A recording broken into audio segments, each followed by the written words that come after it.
This is Real Trading Journey, and today we're going to look into a trade that I placed this week on the NASDAQ. We're going to look into the entry, the exit, and the volatility that happened in between. Let's take a look. I'm going to walk you through why I placed a trade on the NASDAQ, what my entry criteria was, and the reasons behind placing the trade. First of all, if we look at the bullish open candle, there's a gap up from Friday through to Monday, which signified that there was going to be some bullish action moving forward. Zooming into the 1 minute chart, when I saw a break of structure, I started to look for an entry. As you can see, there's a significant downtrend from 3:50 in the morning through to 5:40 in the morning.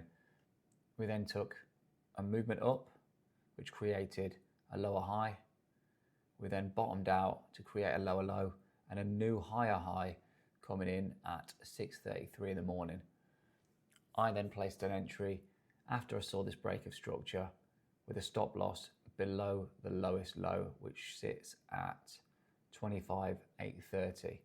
My stop loss was placed a couple of pips below 28.30, which meant, as you can see, I almost got taken out in the early hours of that trading morning at 8:30. Fortunately for me, the trade continued then to rally upwards and I was okay. Zooming out, you can see it in a bit more detail.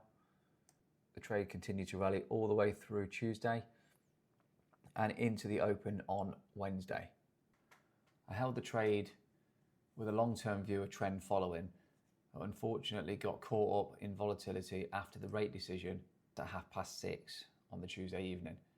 I then got closed out for a risk-reward ratio of 4.64, which is a very good trade.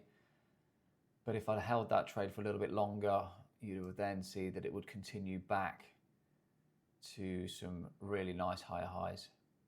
Had I held it to its highest point, I could have got 12 times risk reward, which has led me to consider how I'm trade managing. I need to zoom out, look at the daily candle, and then make my decision based on the price action. I've also noticed that after I make a good trade, making some reasonable money, the following day, I would then start to chase the market, start to enter more positions to get back into the market and subsequently lose some of the profit that I made from the previous day. So I am considering a rule to limit the amount of trades that I can enter once I've made a good trade. This will help to minimize how much I lose of the profit that I made from the previous day's trading. Throughout October, there's been times where the account has been in profit. I've continued to trade, took some losses, and unfortunately, the account is still slightly in a negative.